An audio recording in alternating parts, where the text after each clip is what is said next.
우리가 하나님의 은혜로 예수 그리스도를 믿음으로 구원받는 것은 정말 순식간에 정말 우리가 알지 못하는 가운데 일어나는 하나님의 초자연적인 그런 역사로 인한 결과입니다. 그러니까 우리는 믿지만 사실 이것을 마치 빛이 색깔이 없이 빛이 빛이지만 그 빛을 스펙트럼을 통해서 통과된 빛은 빨주, 노초, 파남보 해서 7가지 정말 아름다운 색깔이 펼쳐집니다. 그리고 또 우리 눈에는 보이질 않지만 이제 빨간색 바깥에 적외선이 있고 보라색 바깥 자외선이 있는데 그런 것까지 보면은 참 놀랍습니다. 그것처럼 우리가 주님의 은혜로 구원받는 것은 순간적으로 마치 어린아이가 순식간에 태어나듯이 우리가 그렇게 영적인 거듭남의 그 출생이 일어나는 것은 순간입니다. 근데 그 순간이 있기 위해서 많은 여러 가지 다양한 그 하나님의 역사가 있다는 것을 우리가 알아야 되고, 만약에 이것을 모르면은 예수 믿어서 구원받았다, 죄사함 받았고 거듭났다, 그리고 나는 영생을 얻은 자고 하늘의 시민권을 가진 자니까 지금 죽어도 천국 간다 하면서 그것에 머물러 있다는 것은 마치 어린아이가 태어났는데 자라지 않고 그냥 태어난 그 어린아이의 상태로 계속 흘러간다면은 이것은 굉장히 심각한 고민거리가 됩니다. 그것처럼 어린아이가 태어났을 때 모두가 기뻐하는 것처럼 우리가 믿을 때 하늘에서는 그 더 큰 기쁨이 있고 또 이 땅에서도 같은 그리스도인들이 이 구원의 역사를 인해서 기뻐하는 것입니다. 그렇지만 그 이후에 어떻게 자라야 되는가 하는 것도 정말 중요한 문제입니다. 그리고 우리가 믿고 나서 첫 번째 순종의 발걸음이 침례입니다. 그럼 침례를 받고 나서 많은 사람들이 침례 받기 전에는 내가 예수님을 믿고 구원받았습니다. 또 나는 죽어도 주님을 위해서, 살아도 주님을 위해서 살겠습니다 하고 맹세하고 다짐하고 또 선언을 합니다. 그러고 나서 시간이 지나서 침례는 받았는데 어디 갔는지 다시 세상으로 돌아가는 경우도 있고, 그리고 전혀 믿음과 상관없이 살아가는 경우도 있고, 그리고 말은 분명하고 믿는다고 말은 하지만 전혀 순종하지 않고 모임생활을 하지 않고 또 그냥 세상 가운데 살아가는 사람들도 있습니다. 그것은 왜 이러한 일들이 일어나는가? 그것은 이 분명한 하나님의 말씀에 있어서 하나님께서 우리에게 원하시는 것이 있고, 그리고 이 믿음으로 인한 순종의 삶이 무엇인지를 우리가 제대로 배우지 못하면은 시간이 지나도 구원은 받았는데 시간은 지나도 여전히 자라지 못한 어린아이 상태로 계속 머물러 있는 거예요. 그래서 그 하는 말이 구원 받았을 때나 지금 시간이 10년, 20년 지나도 똑같은 얘기를 하고, 또 어떤 면에서는 세상 사람이 하는 말이나 세상 사람이 살아가는 생활 방식하고 똑같이 살아가는데 말은 구원받았다는 거예요. 이러한 문제점은 어디서 오느냐? 자, 마태복음 16장 24절을 보겠습니다.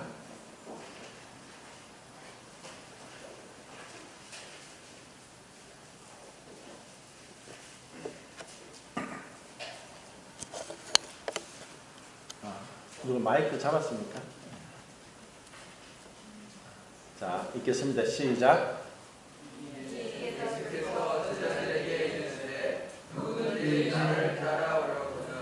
자기를 부인하고 자기 십자가를 지고 나를 따를 것이다. 예, 예수님께서 분명히 이제 주님을 따라가기 위해서는 우선은 그 누구든지 수고하고 무거운 짐진 자들아 다 내게로 오라, 내가 너희를 쉬게 하리라 라고 말씀하셨습니다. 그런데 그까지가 아니라 나의 멍에를 메고 배우라. 나는 마음이 온유하고 겸손하니 나의 멍에를 메고 배우라. 그러면 너희가 쉼을 얻으리라. 우리가 주님을 따라가길 원하면서 주님의 멍에를 매지 않는 것, 그것은 말씀인데 그 말씀에 자기를 부인하고 자기 십자가를 지고 나를 따를 것이다. 그러면 우리가 자기를 부인하는 것, 자기를 부인하는 것이 무엇인가, 그리고 자기 십자가를 지고 가는 것이 무엇인가 하는 것에 대해서 좀 더 우리가 쉽게 구약의 여러 명의 인물들을 통해서 자기를 부인하는 사람과 부인하지 않는 사람, 자기 십자가를 지고 가는 사람과 지고 가지 않는 사람, 이렇게 이제 나누어서 생각해 보도록 하겠습니다. 우선은 사무엘하 15장입니다. 15장.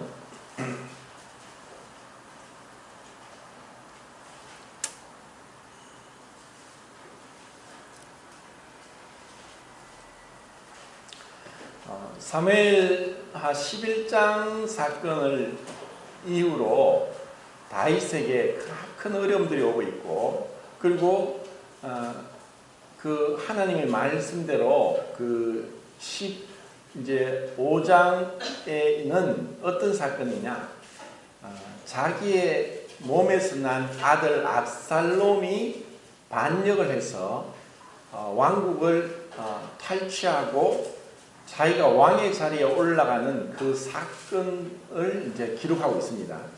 그래서 이것은 다윗이 이전에 아말렉 사람에 의해서 자신들과 함께 600명의 그 부하들의 그 부녀자들과 아이들이 또 재산이 다 탈취당했던, 그래서 그 600명의 군사들이 다윗을 돌로 쳐 죽이고자 했던 그러한 심히 궁급한 그러한 상황보다도 지금 다윗의 일생에 있어서 가장 힘든 시기가 바로 이때입니다. 다윗은 그 30세쯤에 왕이 되어서 40년간 통치하고 70세에 이제 이 세상을 떠나게 됐는데, 그 70년의 인생 중에서 가장 어둡고 가장 비극적이고 인간이 겪을 수 있는 가장 끔찍한 고통을 다윗이 지금 겪고 있는 상황입니다. 그래서 이런 상황 가운데 주위의 여러 명의 사람들을 통해서 다윗에게 충성하는 사람과 충성하지 않고 배반하는 사람, 그리고 다윗과 함께 있으면서 정말 교묘하게 늘 충성하는 것 같았지만 정작 다윗을 심히 힘들게 하고 어렵게 했던 그러한 여러 명의 사람들을 통해서 자기를 부인하는 사람, 그리고 부인하지 않는 사람, 자기 십자가를 지고 가는 사람과 가지 않는 사람을 비교하면서 한번 말씀을 드리겠습니다. 우선 15장 16절 한번 읽겠습니다. 16절 시작. 왕이 나갈 때 그의 가족을 다 따르게 하고 후궁 10명을 왕이 남겨두어 왕궁을 지키게 하니라. 조금 이제 우리가 이해하지 못할 그런 그 대처를 하고 있는 다윗을 보게 되는데, 지금 이 상황은 어떤 상황이냐면은 그 이전에 그 다말 사건으로 인해서 압살롬이 암논을 죽였습니다. 그리고 이제 한 3년 가까이 이제 모압에 이제 자기 그 외갓집 있는 모압 쪽에 피신해 있다가 다시 돌아왔는데, 또 다윗이 압살롬의 얼굴을 보기를 싫어해서 계속 안 보고 있습니다.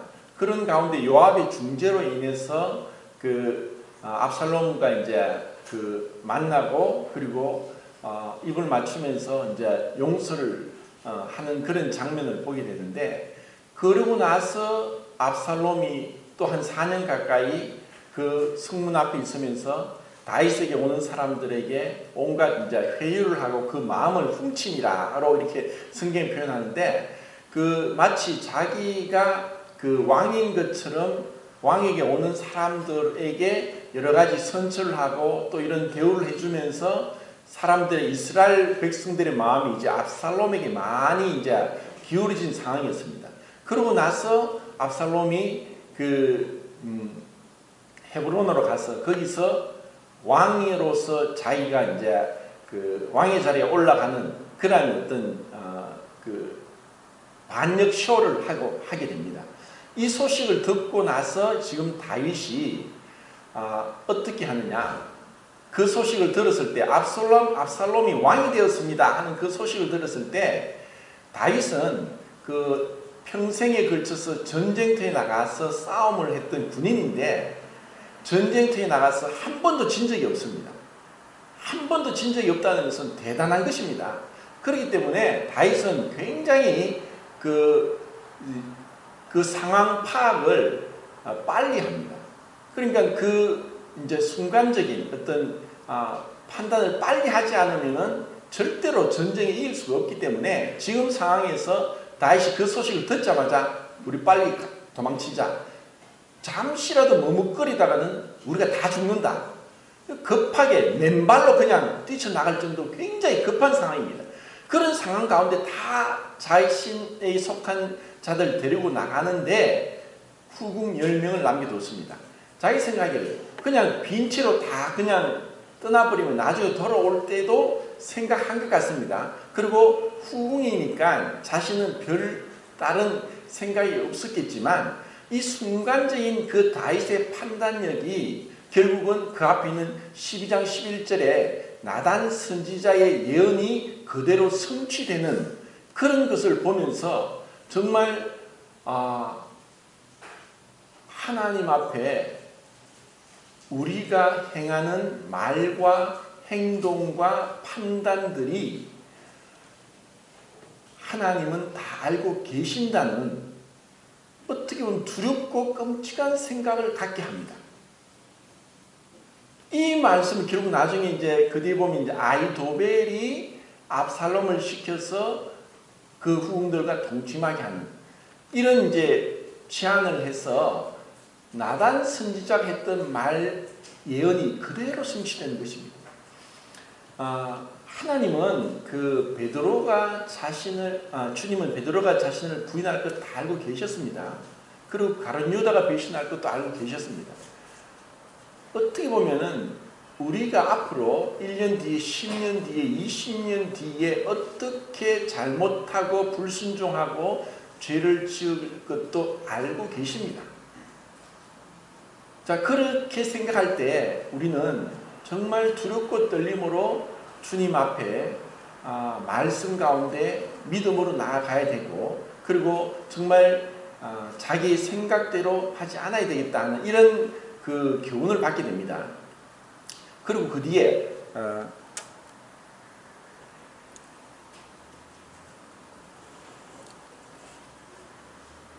18절부터 21절까지 읽겠습니다. 18절부터 21절까지 시작. 그의 신하들이 그의 곁으로 지나가고 모든 그의 사람과 및 왕을 따라 가드에서 온 모든 가드 사람 600명이 왕으로 인하니라. 그때 왕이 가드 사람 이때에게 이르되 어찌하여 너도 우리와 격행하냐. 너는 쫓겨난 아니니 돌아가서 왕과 함께 이곳에 있으라. 너는 어제 왔고 나는 정처없이 가니 오늘 아침 너를 우리와 함께 떠돌아다니게 하리요. 너도 돌아가고 내 동포들도 데려가라. 은혜와 진리가 너와 함께 있기를 원하노라 하니라.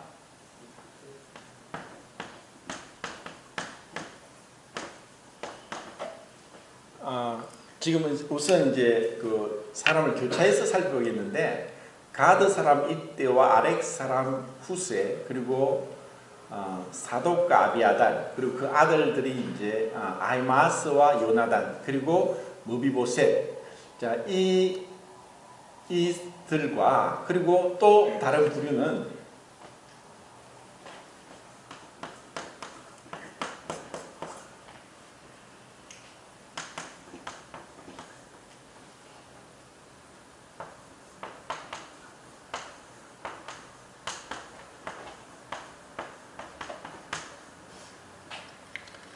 시바와 시므이 그리고 아히도벨 그리고 요압 자 이제 이름을 이렇게 하니까 사실 조금 이제 성경을 읽더라도 이 인물에 대해서 그 이름이 우리말 이름이 아니니까 좀 생소할 수도 있지만 위에 선 사람들은 자기를 부인하고 자기 십자가를 지고 가는 그런 이제 사람들이라고 볼 수가 있고, 밑에 선 사람들은 정말 이제 우리의 옛사람, 이제 옛사람의 모습, 자기를 부인하지 않고 어떻게 보면은 세상적인 모습들이 있습니다. 그래서 이 8명의 사람들이 우리 모두에게, 지금 구원받은 우리 그리스도인들에게도 이런 모습이 있습니다.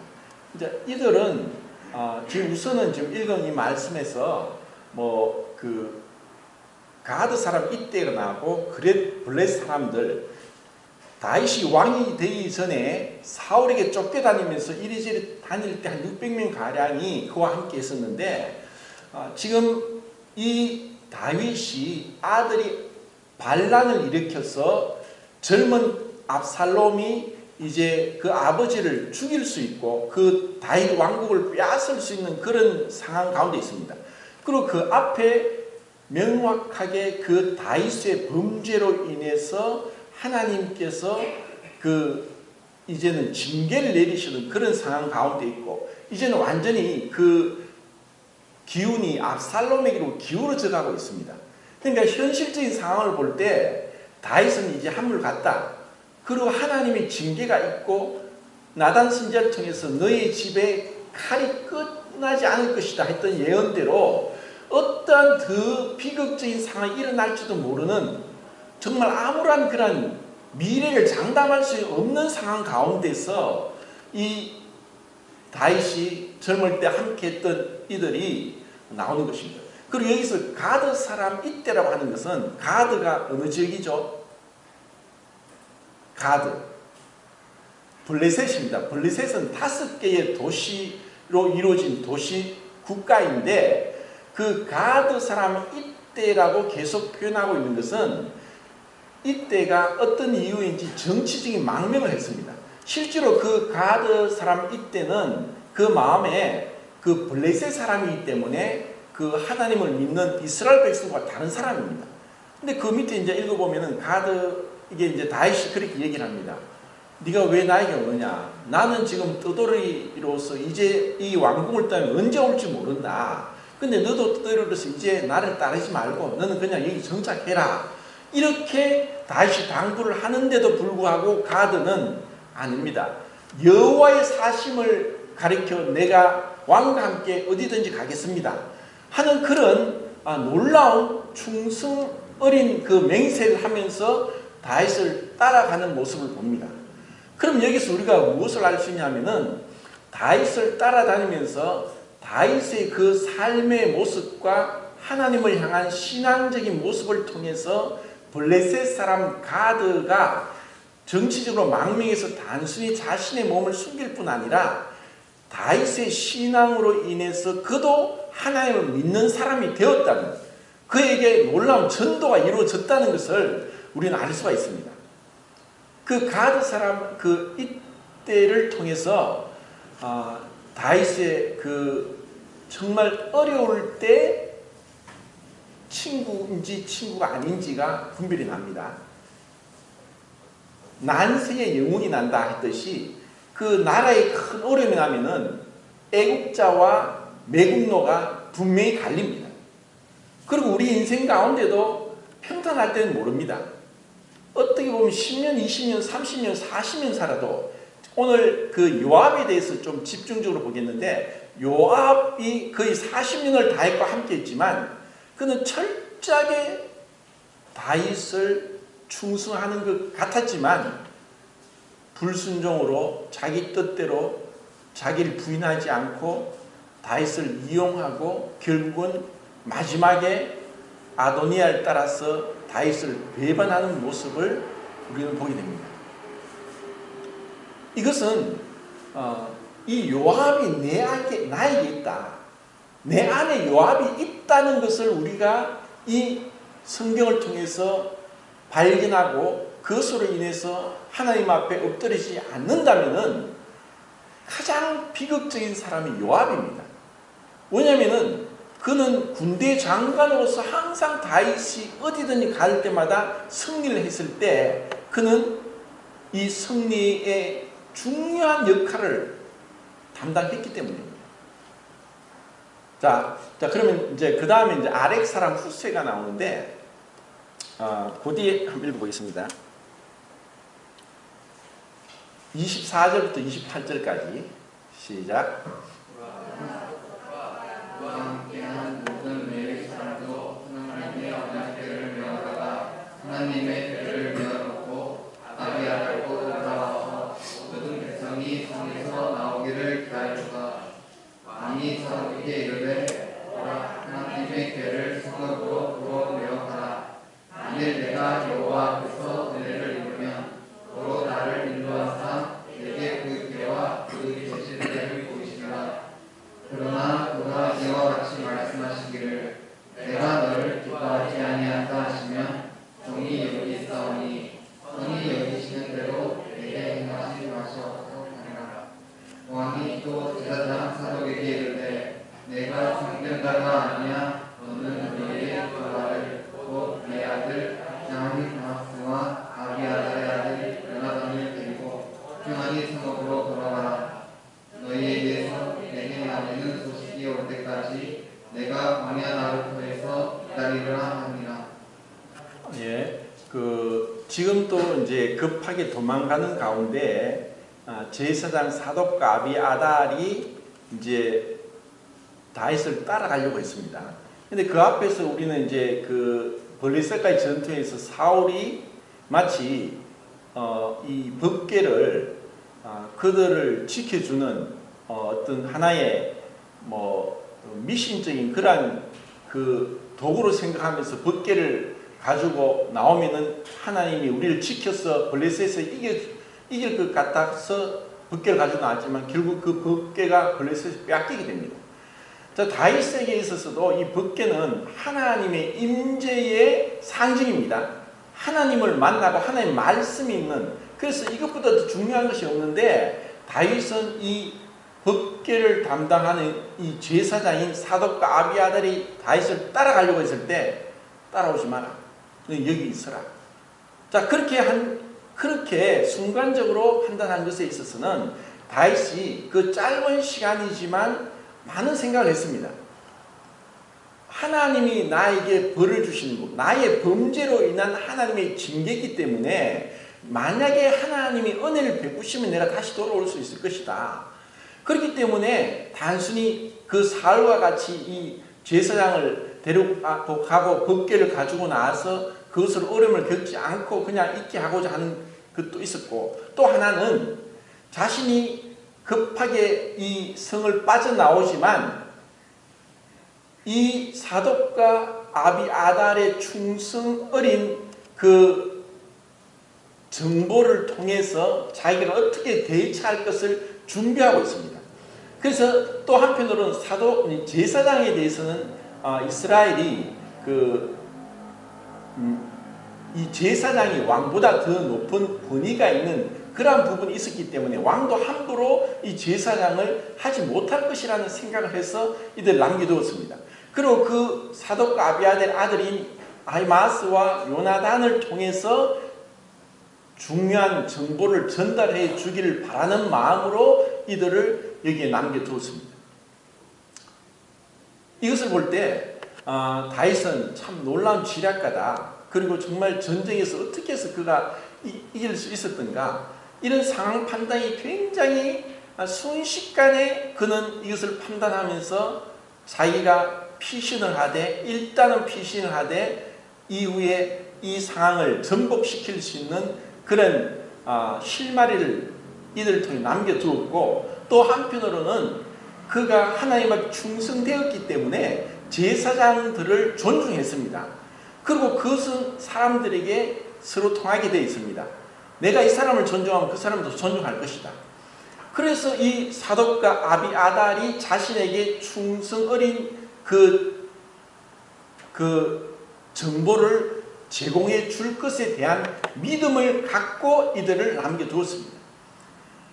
나중에 이제 분열왕국이 되어서 그 아달랴가 한 6년 동안 통치할 때 그 왕자를 다 죽입니다. 아달랴가. 그런데 요세바가 그 요아스를 6년 동안 숨겨두는데 어디 숨겨뒀습니까?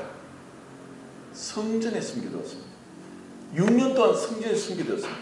그래서 그의 여호세바의 남편 여야다가 6년 뒤에 아달랴를 죽이고 요아스를 왕으로 앉히게 되죠. 그러면은 아달랴는 6년 동안 성전에 한 번도 안 갔다는 것입니다. 그는 잠시 왕의 자리에 올라갔지만 성전에는 아예 무관심했습니다. 이런 생각을 할 때 다윗도 사실 이 압살롬이 얼마나 이 그 제사장이나 이 법궤에 대해 관심이 있을까 그런 생각도 했을 것입니다. 그리고 31절입니다. 31절 시작. 압살롬과 함께 모반한 자들 가운데 아히도벨이 있나이다 하니 다윗이 이르되 여호와여 원하옵건대 아히도벨의 모략을 어리석게 하옵소서 하니라. 자, 마치 느헤미야가 이제 성벽이 무너졌다는 얘기를 들었을 때 그때 왕이 아닥사스다 왕이니까 왕 앞에 나가기 전에 잠시 기도했던 그런 장면이 나오는데 다윗도 지금 순간적으로 아히도벨이 압살롬과 함께 있다는 얘기를 듣자마자 하나님 아히도벨의 모략을 어리석게 하옵소서 하고 기도를 합니다. 이것은 정말 쉬지 말고 기도하라. 그 상황 가운데 아히도벨의 어떤 그 모략가로서 카운셀러로서 아히도벨의 능력을 너무나 잘 알고 있었습니다. 그런데 만약에 아히도벨이 압살롬에게 그런 모략을 지시해서 하면은 자기가 잘못하면은 죽을 수도 있는 그런 위험한 인물인 걸 알았고 그런 상황 가운데 순간적으로 하나님 앞에 기도했던 이것이 바로 다윗의 신앙이었고 그리고 다윗을 통해서 우리가 배울 수 있는 쉬지 말고 기도하라. 우리가 기도한다는 것이 단순히 어떤 시간을 정하고 이렇게 하는 것도 필요하지만 순간순간 우리가 주님을 바라보는 것이고 순간순간 주님을 붙잡는 손이 바로 기도입니다. 이것은 이제 다윗에서 배울 수 있습니다. 그리고 32절부터 37절까지 읽겠습니다. 시작. 아랫사람 내가 옷을 찢고 그를 머리에 덮어쓰고 다윗을 맞춰온지라. 다윗이 그에게 이르되 네가 만일 나와 함께 나아가면 내가 너를 비치리라. 그러나 내가 만일 성읍으로 돌아가서 압살롬에게 말하기를 왕이여 내가 왕의 종이나이다. 전에는 내가 왕의 아버지의 종이었더니 이제는 내가 왕의 종이나이다 하면 내가 나를 위하여 아히도벨의 모략을 행하게 하리라. 예, 그 아렉 사람 후세는 다윗의 친구였는데, 자, 이 친구인 다윗이 큰 지금 어려움에 처해서 왕의 자리에 쫓겨나서 급하게 이제 피신가는 그런 상황 가운데 이를 누구보다 슬퍼했고 같은 마음으로 다윗의 마음으로 그는 슬픔을 표시하면서 다윗에게 나갔습니다. 이게 어떻게 이런 일이 있습니까? 왜 이렇게 됐습니까? 그를 판단하고 비난하고 정죄한 것이 아니라 정말 그를 불쌍히 여기고 동정하고 함께하고 사랑하는 마음으로 아렉 사람 후세가 다윗에게 왔습니다. 그런데 이때도 다윗은 순간적으로 판단했습니다. 그래, 너가 여기 남아있어라. 너가 여기 남아서 아히도벨의 모략을 무너뜨려라. 이것이 다윗이 남겨둔 어떻게 보면 스파이로서 그 일을 감당하겠습니다. 그리고 이것이 이제 16장 15절부터 19절까지 나오는데 시간 관계상 읽지를 않겠습니다. 나중에 한번 읽어보십시오. 이제 압살롬이 이제 왕궁에 입성을 해서 이제 그 모략가인 아히도벨의 말을 듣고 압살롬이 그 데낫의 그 성벽 위에서 텐트를 치고 다윗의 후궁 10명과 동침합니다. 그러면서 이스라엘 백성들에게 이제 자기가 왕이라는 자기 영역 표시를 하고 자기의 왕이 된 걸 백성들에게 알리게 됩니다. 그러고 나서 다윗을 지금 쳐야 됩니다. 아히도벨은 이야기합니다. 12,000명의 군사를 주십시오. 지금 다시 급하게 도망가기 때문에 궁지에 몰려있고 지금 가자마자 이 다윗을 쳐야만이 다윗만 죽이면 이제는 완전히 왕권이 압살롬에게 넘어갑니다. 이렇게 조언을 했습니다. 그런 상황으로 봤을 때 아히도벨의 말이 맞았지만은 이것은 하나님께로 나온 거다 이렇게 했습니다. 그런데 아렉 사람 후세가 다윗이 얘기합니다. 너는 여기 남아있어라. 그래서 여기서 아히도벨의 모략을 무너뜨리라. 자, 이러한 얘기를 들었을 때 아렉 사람 후세가 어떻게 했습니까? 자칫 잘못하다가 자기와 다윗이 친구란 건 알고 있는데 내가 여기 남아있다가 압살롬에 의해서 너가 스파이지. 너는 뭔가 다윗 왕의 어떤 지령을 받고 여기서 어떤 무너뜨리기 위해서 온 거지 하면서 아렉 사람 후세를 죽일 수도 있는 상황이었습니다. 그런데 후세는 다윗이 하는 그 명령에 순종했습니다. 후세는 그것을 거절할 수도 있었습니다. 그냥 정말 슬픔을 표시하고 눈물을 흘리고 동정을 하고 그리고 말할 수 없는 그 비참한 다윗을 위로할 수 있는 그런 상황까지 갈 수는 있지만 정말 자기 목숨이 위태롭고 죽음을 각오하고서도 적진에 뛰어들어서 다윗을 위해서 변호를 하고 다윗의 어떤 첩자 노릇을 한다는 것은 이것은 자기를 부인하지 않은 사람은 불가능한 것입니다. 그러면 후세는 누구를 위해서 했습니까? 후세는 다윗을 위해서 했습니다. 그럼 다윗을 위해 한 것은 결국 누구를 위한 것입니까? 주님을 위한 것입니다. 우리가 주님을 섬긴다, 주님을 따라간다, 주님을 닮아간다 하는 말이 그렇게 말은 잘하면서 정작 삶 가운데 순종이 없다. 자기 마음대로 한다. 그리고 자기 뜻을 굽히지 않고 자기 뜻을 끝없이 주장을 한다. 이 사람은 주님께 순종한 사람이 아닙니다. 우리 그리스도인들에게 교회 생활은 참으로 중요합니다. 지금 구원받았지만 교회 생활을 하지 않고 자기 마음대로 살아가는 사람 많습니다. 그들은 명백하게 불순종합니다. 우리가 왜 모입니까? 우리가 왜 교회 생활을 합니까?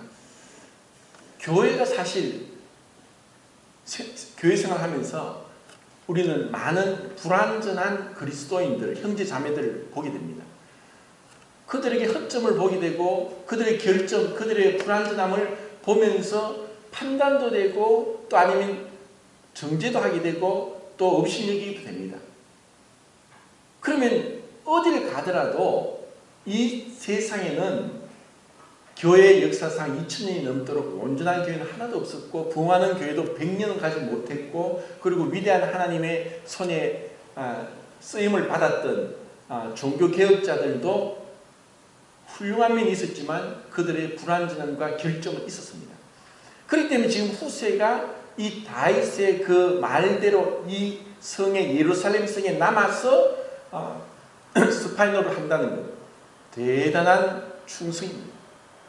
우리는 우리가 삶 가운데서 자기를 부인한다는 것 그것은 결국 하나님 말씀 이 말씀에 대한 순종을 우리가 삶 가운데서 다른 사람의 관계를 통해서 나타내는 것이지 그냥 생각으로만 내 생각은 바르고 말은 바른 사람이 있습니다. 틀린 게 없어요. 말은 잘합니다. 그런데 그의 행동은 완전히 화평이 깨어지고 분란이 일어나고 당을 짓고 뛰쳐나가고 그리고 불화가 일어나고 이런 사람들을 봅니다. 어떻게 보면 아히도벨 같은 경우도 굉장히 훌륭한 지략가입니다. 그러면 아히도벨은 그 족보상으로 따지면 다윗과 무슨 관계가 있을까요? 아히도벨이 누구의 외할아버지죠? 바세바. 아히도벨은 바세바의 외할아버지입니다.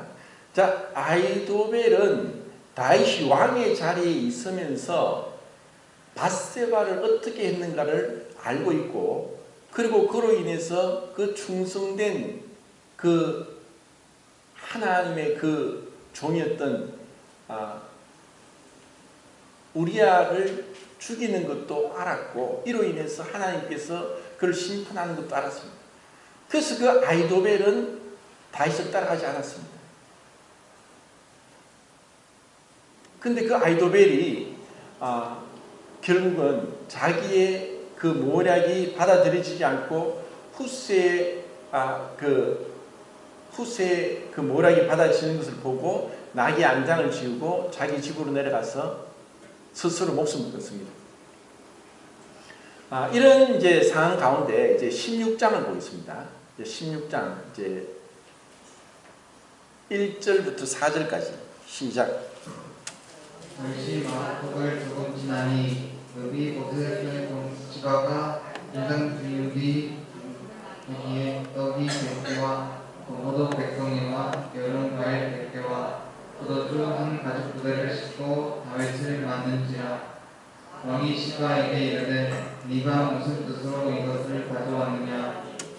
시바가 이르되 나는 왕의 가족들이 하게 하고 떡과 과일은 청년들이 먹게 하고 포도주는 들에서 피곤한 자들에게 마시게 하려 함이니이다. 왕이 이르되 네 주인의 아들이 어디 있느냐 하니 시바가 왕께 아뢰되 예루살렘에 있는데 그가 말하기를 이스라엘 족속이 오늘 내 아버지의 나라를 내게 돌리리라 하나이다 하는지라.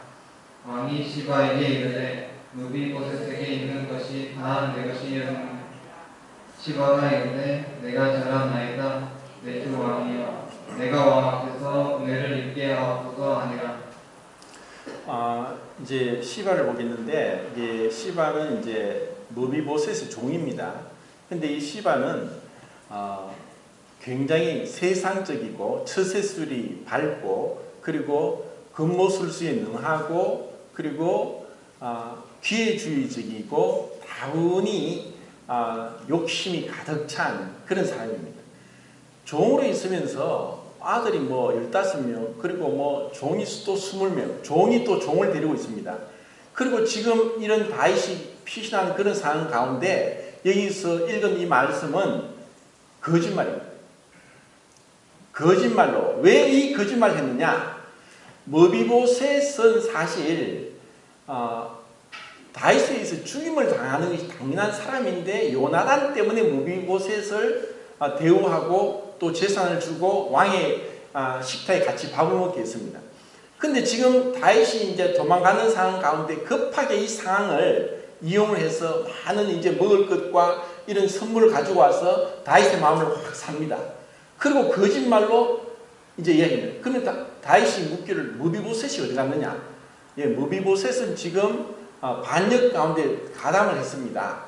이 말을 하자마자 다윗은 순간적으로 거기서 무비보셋을 은혜를 베풀었는데 이렇게 배반하더니 하면서 그래 무비보셋의 밭을 다 네가 가져라 하고 순간적으로 판단했습니다.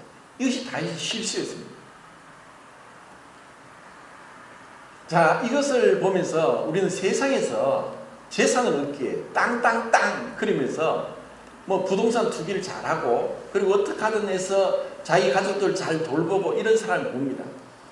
지극히 현명하고 지혜롭고 그리고 똑똑하고 그리고 잘 사는 것 같습니다. 이들은 이 땅이 그들의 목적입니다.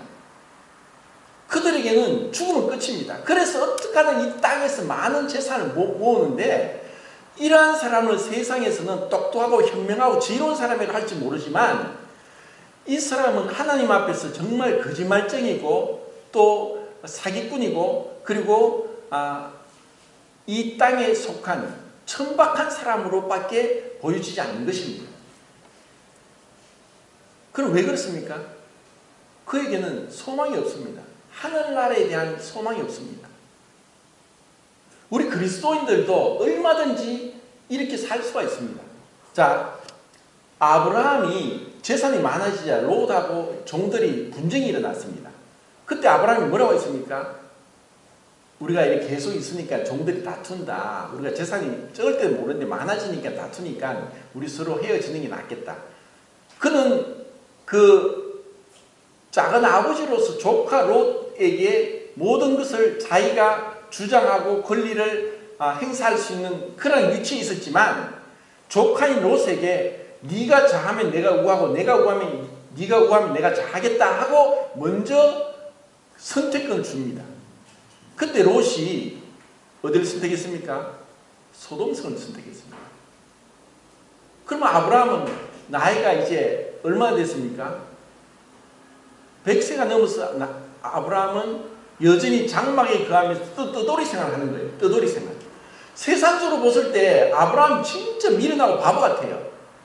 아니 그 나이대가 이제 좀 안정도 취하고 그렇게 해야지 왜 그 조카한테 먼저 선택권을 주고 이제 나이가 많이 들고 했으니까 이제 성에서 조금 안식하며 살아야 되지 않겠는가 할지 모르지만 아브라함은 전혀 그렇지 않았습니다.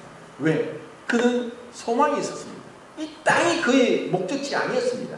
그런데 롯은 구원을 받았음에도 불구하고 그는 이 땅에 소망을 두었습니다. 그래서 결국 무엇을 얻었습니까? 다 불타버렸어요.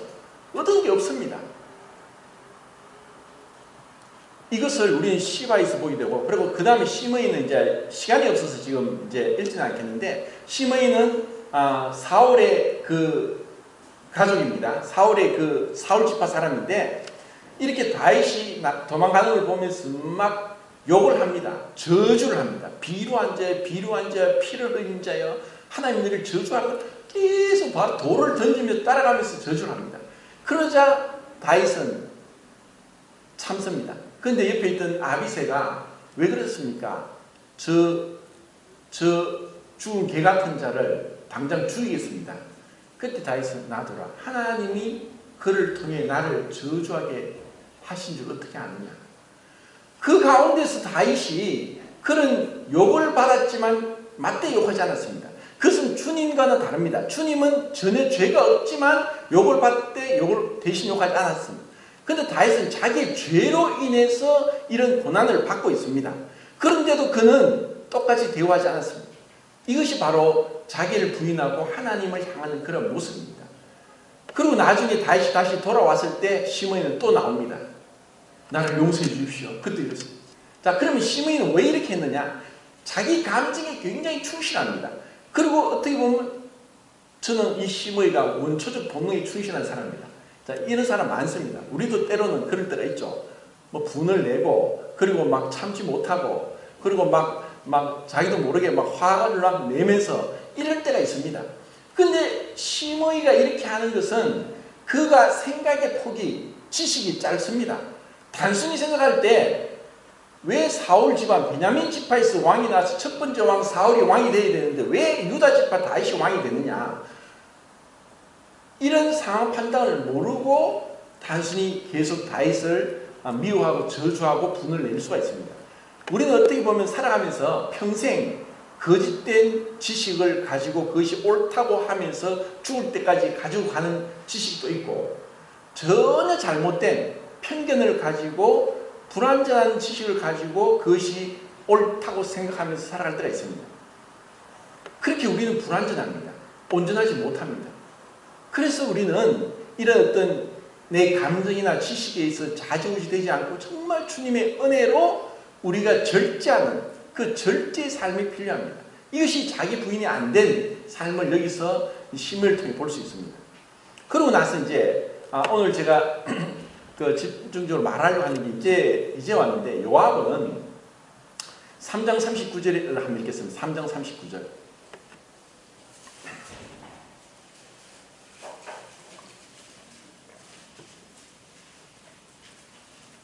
시작. 자, 시작.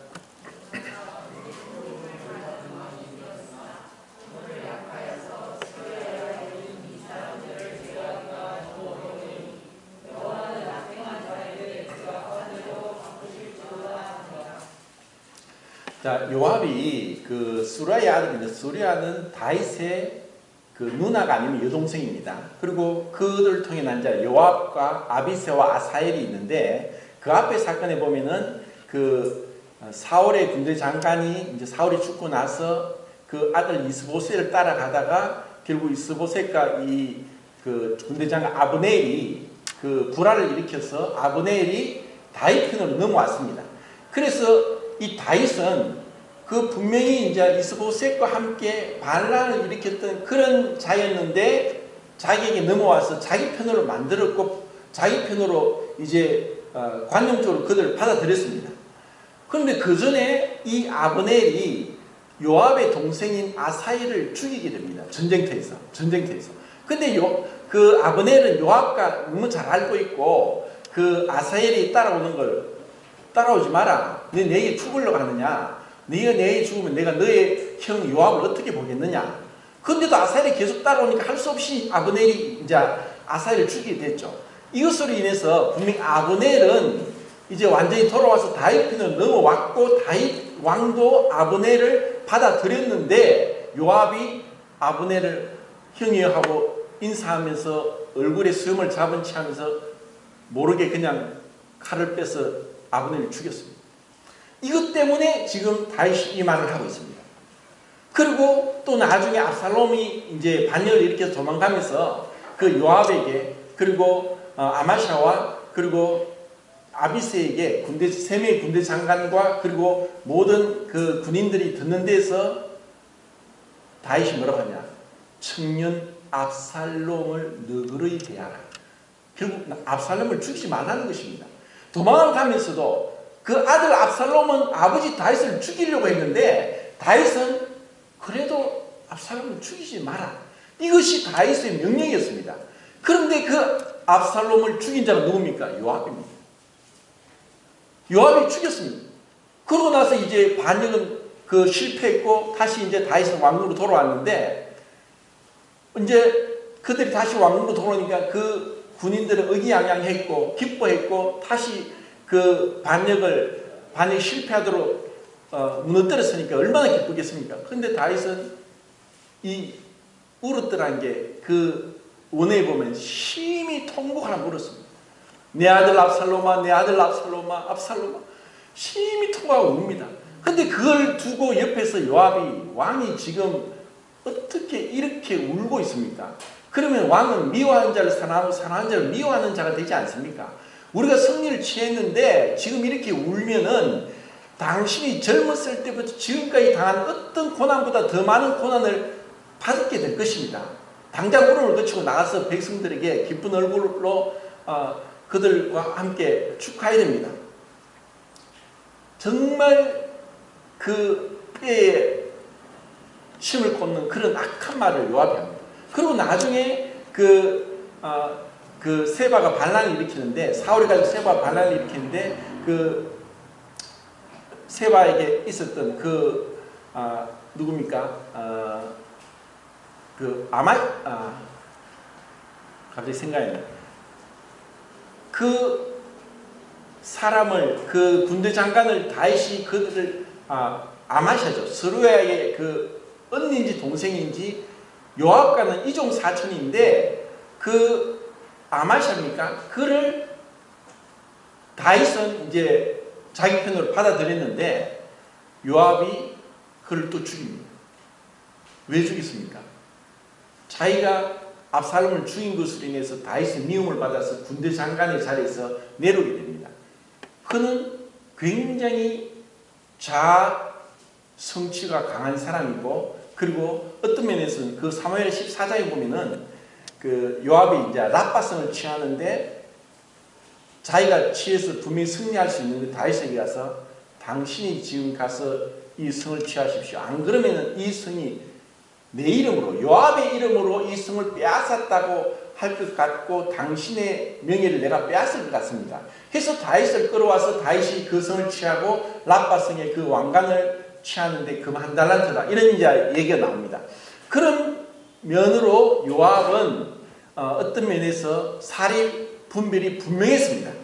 그런데 이렇게 다윗의 가장 가까이 측근에 있으면서 충성을 다했지만 정작 요압은 나중에 아도니아가 반역을 할 때 그쪽으로 넘어가서 결국 솔로몬에 의해서 죽임을 당합니다. 요압은 우리에게 무엇을 가르쳐 주느냐? 우리가 하나님을 믿고 따라가고 교회 생활을 하고 하지만 끝없이 내 뜻을 주장하고 굽히지 않고 순종하지 않고 자기 뜻대로 계속 하려고 하는 사람은 이 요압이 어디 있냐? 내 안에 있습니다. 내 안에 이 요압이 있고 이 내 안에 정말 주님을 따라가는 마음이 있지만 한편으로는 계속 주님을 대적하는 마음이 있습니다. 자, 로마서 7장을 보겠습니다. 시간이 많이 지났는데 로마서 7장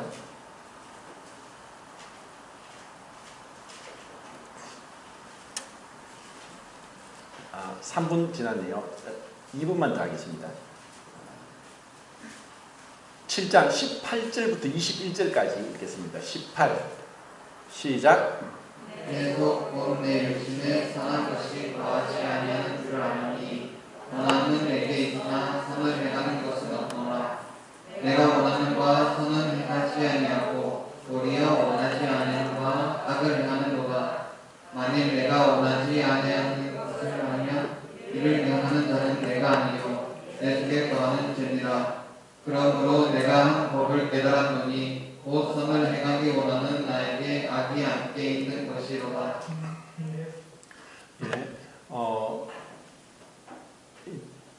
바울이 이렇게 고백하는 것에 있어서는 정말 하나님 앞에 순종하고 거룩한 삶, 경건한 삶을 살려고 이 말씀을 순종하려고 하는데, 마치 이제 그 예수님이 이제 복음서에서 너희를 미워하는 자를 선대하고 원수를 사랑하고 너희를 저주하는 자를 축복하고 너희를 모욕하는 자에서 기도하라. 오리를 가고자 하는데 심리를 동행하고 오른편 뺨을 치는 자의 왼편도 돌려대라. 네 속옷을 가지고 하는 자의 겉옷도 주라. 자, 이 말씀을 그냥 듣고 지나치지 않고 정말 내가 이 말씀을 순종하고자 하면 할수록 내 안에서 그렇게 할 수 없어. 그러면 내 걸 다 준다는 것은 내가 바보가 되는데, 내가 죽는데, 이런 마음이 끊임없이 일어나는 것입니다. 이 하나님 말씀에 대해서 우리가 정직하게 내 자신을 돌아볼 때 나에게 얼마나 끔찍한 죄의 법이 나를 다스리고 지배하려고 하고 통치하려고 하는 것을 알게 됩니다. 이것은 마치 요압이 다윗 옆에 있으면서 끊임없이 다윗에게 근심된 것처럼. 그래서 다윗이 말합니다. 내가 기름 부음 받은 왕이지만 오늘날 약하여서 스루의 아들들을 제어하지 못하겠다. 자, 이것은 에베소서 4장 30절 말씀과 똑같습니다. 너희는 성령을 근심하게 하지 말라. 성령을 어떻게 표현했습니까? 비둘기로 표현했습니다. 그건 너무 온유합니다. 우리가 비둘기를 따라갑니까? 우리가 비둘기를 끌고 갑니까? 우리는 비둘기를 함부로 합니다. 약하니까. 주님은 지금 성령으로 우리 안에 오셨는데 우리의 육신적인 힘이 더 강하면은 우리는 순종 안 합니다. 내 뜻대로 하려고 합니다. 고집을 부리는 거예요. 내 뜻대로 해봐야지 된다고 생각합니다. 요압처럼 끝까지 순종하지 않습니다. 그것이 우리에게 있다는 거예요. 나에게 그 끔찍한 요압이 있다는 것입니다. 우리가 뭔가 많은 일을 하고 보기에는 좋은 것 같지만 정작 내 마음 중심에서 그 말씀에 대한 순종과 사람에 대한 믿음과 존중과 사랑, 이것이 내 삶에 나타나지 않는다면 우리는 이 롯처럼, 요압처럼 주님 앞에서 개선되지 않고 불타버릴 그런 인생이 될 수도 있다는 것입니다. 정말 주님께서 은혜를 베풀어 주셔서 내 안에 있는 이 요압, 내 안에 있는 롯, 정말 내 안에 또 다른 나가 나를 지배하고 통치하려고 하는 이 죄의 법을 주님의 은혜로, 성령의 능력으로, 그리고 성령을 근심하게 하지 않고 그 온유하시고 부드러우신 그 비둘기 같은 성령님의 말씀에 순종하면서 우리의 삶이 정말 그리스도를 닮아갈 수 있는 그런 복된 삶이 이 침례를 받은 자의 삶이 아닌가. 이것이 자기를 부인하고 자기 십자가를 지는, 그 십자가를 지는 것은 곧 사형틀입니다.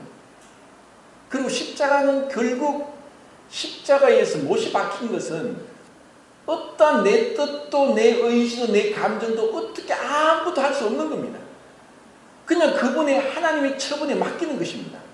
그런데 우리는 이 십자가 나의 환경일 수도 있고 또 나와 인간관계일 수도 있는데 이것을 우리가 내 뜻대로 바꿔보려고 합니다. 내 뜻이 강하게 일어납니다. 그런데 그것이 하나님 앞에서 주님의 뜻이 아니고 끊임없이 자기 뜻을 주장하려고 하는 것은 주님 앞에서 자기를 부인하지 않는 거고 자기 십자가를 치지 않는 것입니다. 정말 하나님께서 은혜를 주시고 저에게도 많은 이런 불순종과 또 많은 죄가 있었는데 정말 은혜를 주셔서 그 주님의 뜻이 무엇입니까? 성령을 근심하게 하지 않게 해주십시오. 정말 비둘기같이 온유한 그 주님의 음성을 듣고 순종하게 해주십시오 하는 이런 기도가 됩니다. 이상입니다.